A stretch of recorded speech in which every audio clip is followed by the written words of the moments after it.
C'est difficile parce que avec l'âge progressant, on sait, on apprend de plus en plus qu'il ne faut pas juger aux apparences, autant en musique que dans la vie en général.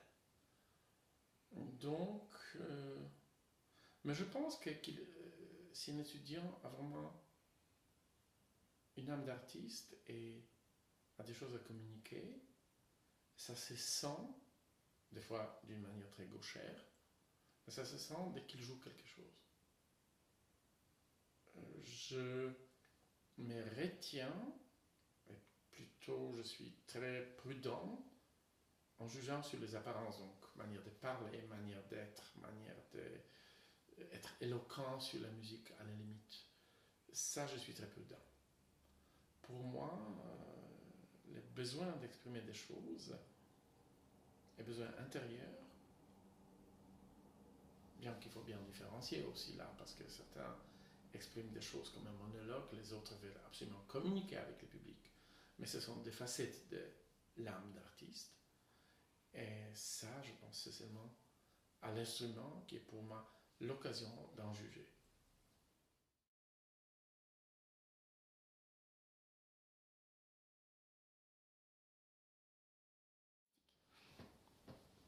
La culture générale aide toujours, dans la musique, aussi dans la vie.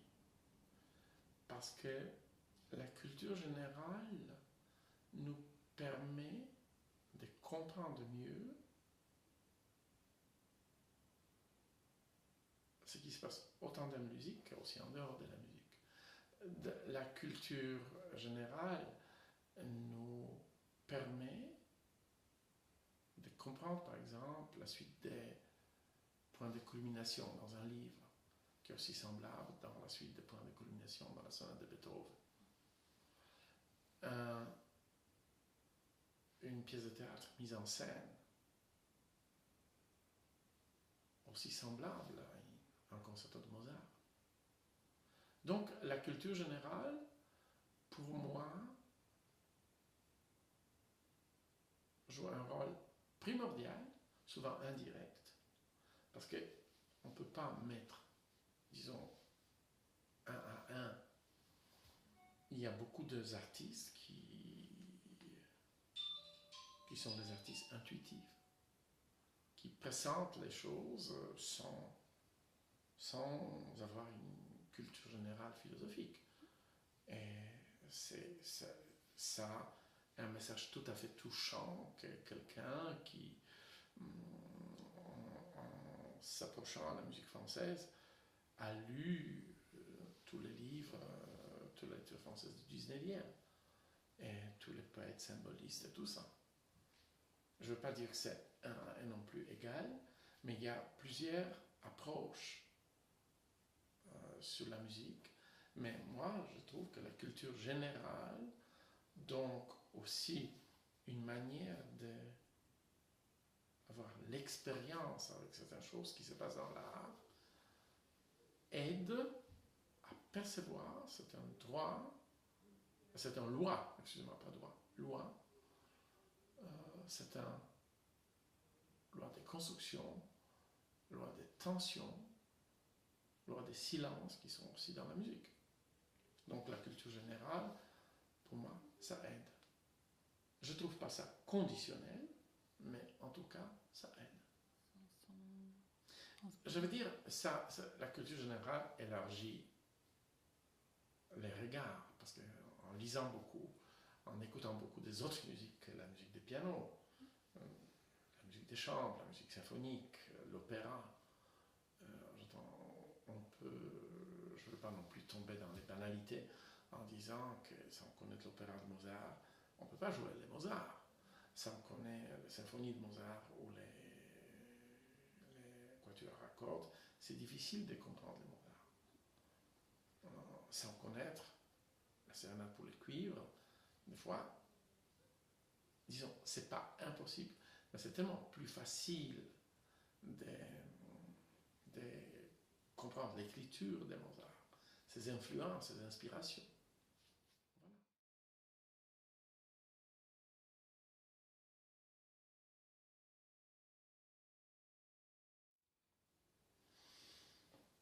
pense qu'il n'y a pas un domaine qu'il faut...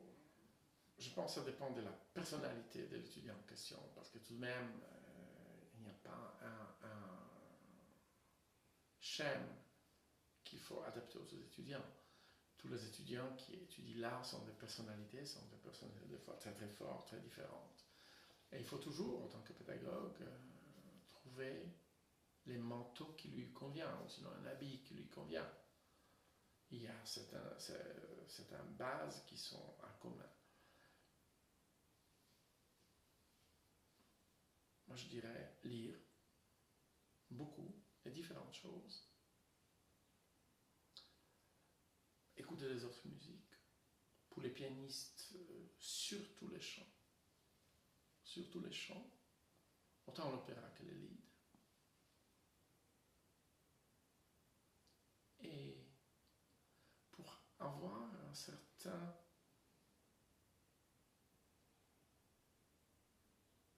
enrichissement, ou sinon l'idée ou l'imagination de ça, c'est que la symbiose, les mariages des paroles et de la musique peut donner, ce qu'on n'a pas sur le piano. On a des œuvres, le piano c'est un instrument purement instrumental, donc voilà. On a des œuvres qui sont inspirées par la parole, mais qui ne mettent pas les paroles en musique, sauf peut-être transcription de certains leaders par les compositeurs du 19e siècle. Donc, ça élargit énormément. Moi, je suis tout ouvert à l'art. Quel contact avec la peinture. Récemment, il y a 2 semaines, j'étais à Vienne, j'ai vu une exposition à Albertine, donc au musée Femmes Viennois, de Chagall Malevich concernant l'avant-garde russe, futurisme de première trentaine de 20e siècle. Et je dois avouer qu'en voyant ces tableaux, c'est un link, si je peux dire, c'est une liaison indirecte, mais tout d'un coup, il se crée un lien entre une deuxième sonate de Prokofiev, au 3e, au 2e concerto, avec les tableaux que j'ai vus sur cette exposition. Donc, il y a plusieurs liens comme ça. Si quelqu'un a vu une pièce de Tchekhov dans le théâtre, il comprendra la mélancolie de Rachmaninoff ou de Mettner. Voilà. Donc, plus c'est, mieux c'est. Mais non plus, il ne faut pas vouloir faire tout. Il faut juste, je pense, suivre sa voie intérieure spirituelle. Et les découvertes vont venir.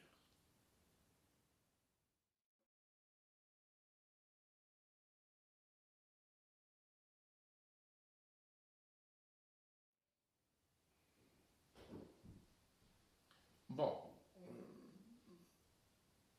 musiciens étudiants, il y en a toutes sortes. Il y en a, j'en ai rencontré dans ma carrière pédagogique, qui sont du côté du Glenn Gould, donc qui jouent pour eux-mêmes. C'est un monologue extrêmement intéressant, mais c'est un monologue. Et les autres qui veulent absolument partager. On peut apprendre un certain professionnalisme sur scène, donc où les messages passent alors transmis d'une manière professionnelle. C'est difficile de convaincre un jeune adepte de l'art qui trouve que son art c'est un monologue de changer la vie, commencer à dialoguer. Ça c'est difficile. Ça existe, mais ça c'est difficile. Et d'un autre côté, il y a de jeunes adeptes d'art qui trouvent que c'est un dialogue qui va absolument communiquer, mais ils sont dépendants de ça, comment le public réagit, quels sont les dialogues, quelle est la réponse. Ça aussi, le rôle d'un prof, c'est de les apprendre à première catégorie des étudiants ou de jeunes adeptes de l'art, que même si c'est un monologue, c'est pour quelqu'un. Et pour ceux qui sont addicts du dialogue,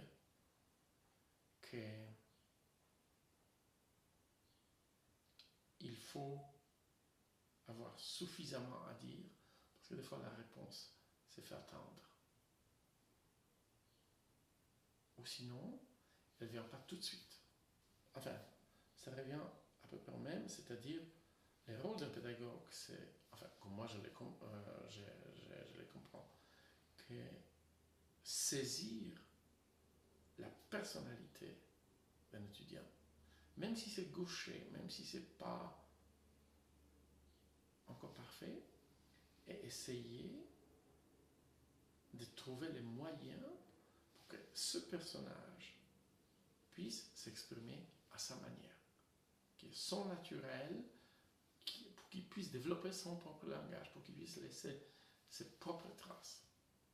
Dans le monde des globalisations d'aujourd'hui, qui, d'un côté heureusement, d'un autre côté malheureusement, a ses influences aussi sur l'art, pas seulement sur la musique, sur l'art en général, moi je trouve que c'est tout de même la route pour l'avenir, pour le jeune artiste.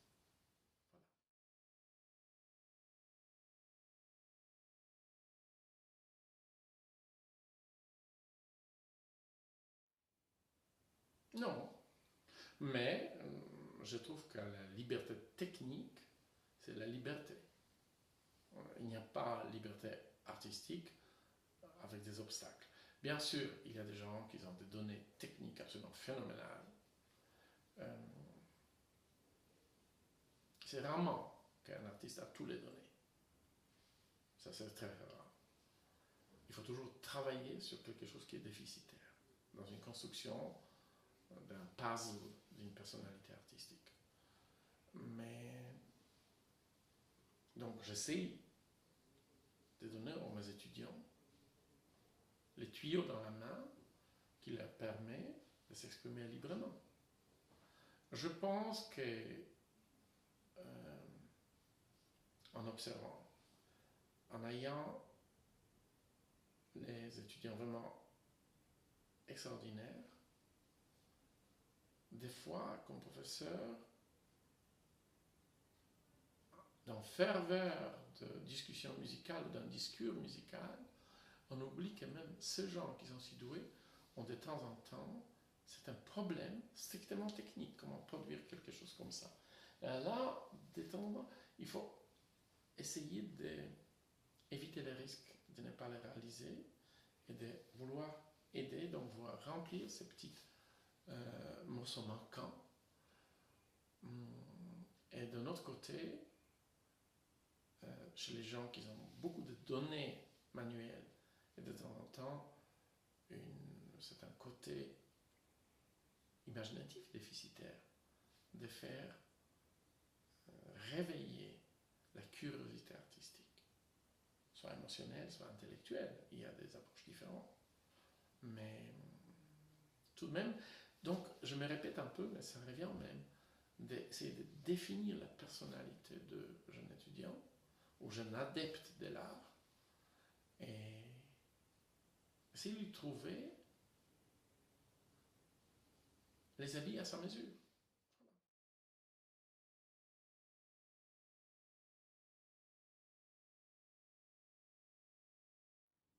C'est une question piège. Parce que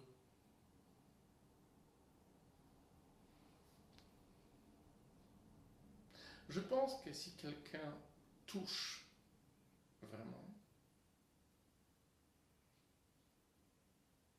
le public le reconnaît.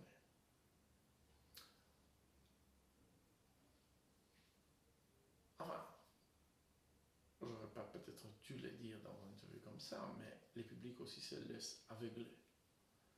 On vit dans un temps des stars, de ça ce qui brille, de ça ce qui a l'effet des publicités.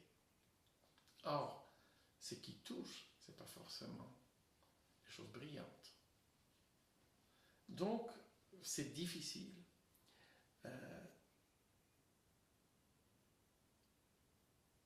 Être touché, c'est une chose très complexe. Des fois, on est touché par une exécution pas parfaite, mais qui est extrêmement inspirante, qui avait 2-3 fausses notes.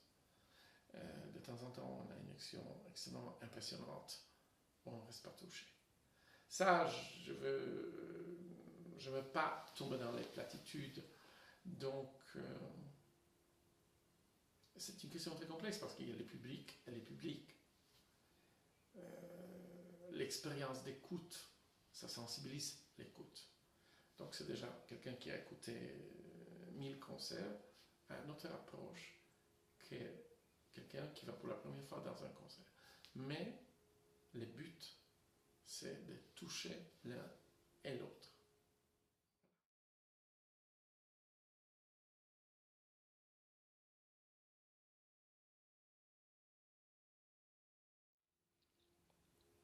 Si, mais avec certaines objections.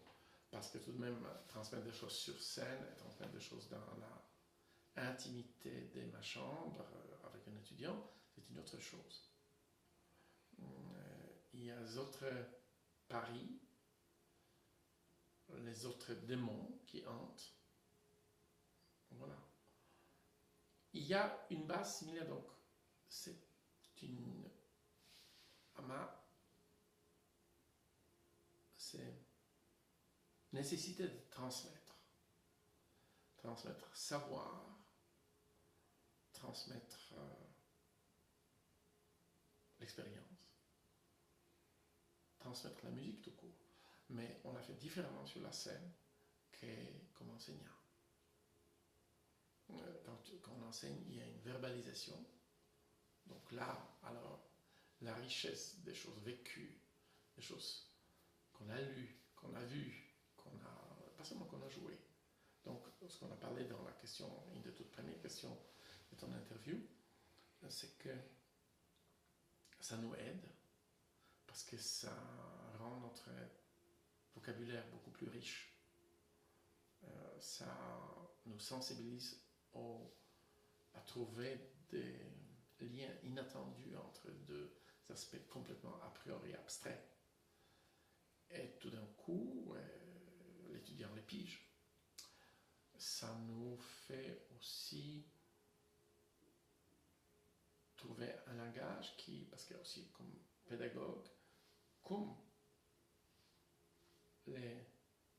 disons, la différence est peut-être comme ça que, comme pédagogue, je dois trouver pour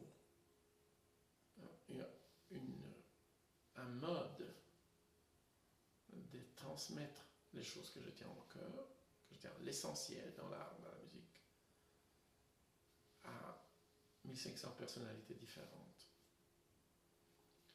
Parce que j'ai affaire avec un individu dans l'enseignement. Quand je joue, j'essaie d'exprimer ce que je tiens au cœur, mais je ne les fais pas pour celui-là, celle-là, parce que je ne connais pas les publics. Je connais le public comme un groupe de gens qui m'écoutent. Mais je ne peux pas différencier.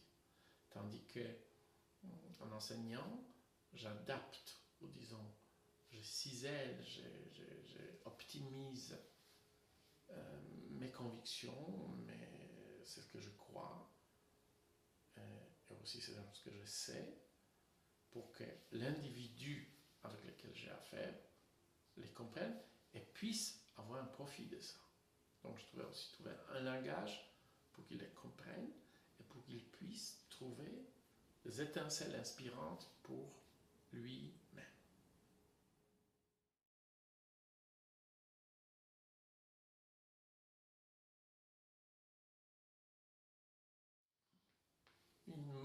tendance, je ne vais pas décrire comme quelqu'un d'ancien régime. Je trouve, pour moi, l'érudition, c'est quelque chose que j'apprécie.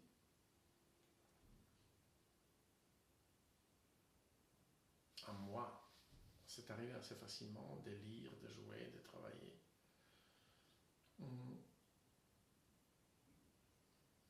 On ne peut pas oublier que le travail sur perfection de son langage d'artiste, le travail solitaire, le travail qui exige du temps.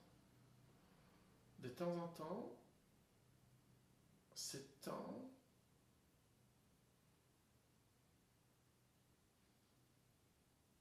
un peu limité dans les grandes institutions d'aujourd'hui, ou sinon, les autres choses sont formulées de manière que le jeune n'arrive pas à trouver tout d'abord la nécessité d'avoir le temps pour son travail personnel. Et le travail personnel, je ne dis pas seulement travailler avec un instrument. Le travail personnel, c'est tout simplement d'être seul pour avoir quelques réflexions, pour pouvoir penser, pour pouvoir, par exemple, lire quelque chose, mais faire aussi une promenade solitaire dans la montagne, ou juste avec deux meilleurs amis, pour avoir aussi un certain recul. Donc ça, la qualité du travail personnel, ça souffre des fois. Puis,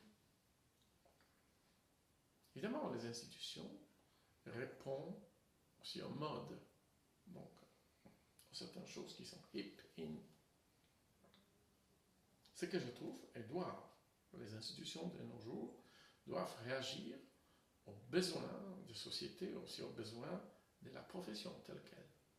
Mais d'un autre côté, on ne doit jamais oublier que les modes, ça vient et ça passe. Et l'essentiel reste le même. Et ça, je trouve qu'il ne faut jamais oublier. Parce que tout un élargissement, pour qu'il soit présenté avec conviction, exige aussi ce temps de travail personnel, de travail de réflexion, d'un certain recul, distance, pour pouvoir aussi avoir l'esprit ouvert à tout ce qui est nouveau et tout ce qui arrive, parce que les choses nouvelles vont toujours arriver. Dans la musique, dans la composition, dans l'art, dans la vie de tous les jours. Et ça arrive à une vitesse ahurissante. Nous le savons tous.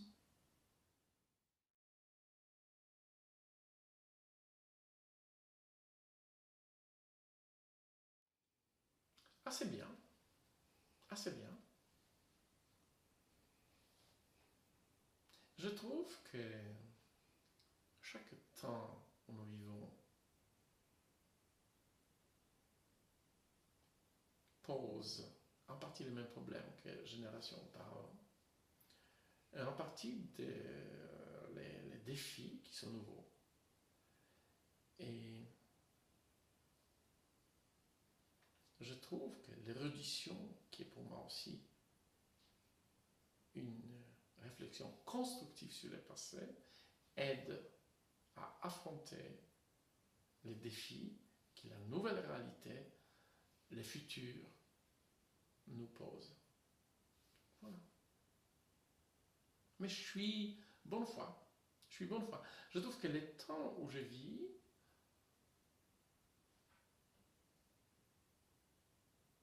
offrent un énorme défi, aussi pour les gens de ma génération. Encore plus de défis pour les gens plus jeunes, donc mes étudiants, qui n'ont pas mon expérience, ma distance. Et en même temps, j'adore la vie. Et je trouve qu'elle est très intéressante, excitante. Et j'essaie tout simplement de trouver l'harmonie entre tout ce que j'ai vécu et je peux regarder en arrière sur une vie extrêmement remplie Et en même temps, je reste curieux et ouvert de ce qui peut m'arriver, que je ne connais pas, et j'espère qu'il y a encore pas mal de choses que je pourrais découvrir. Merci. Merci à toi, Thomas.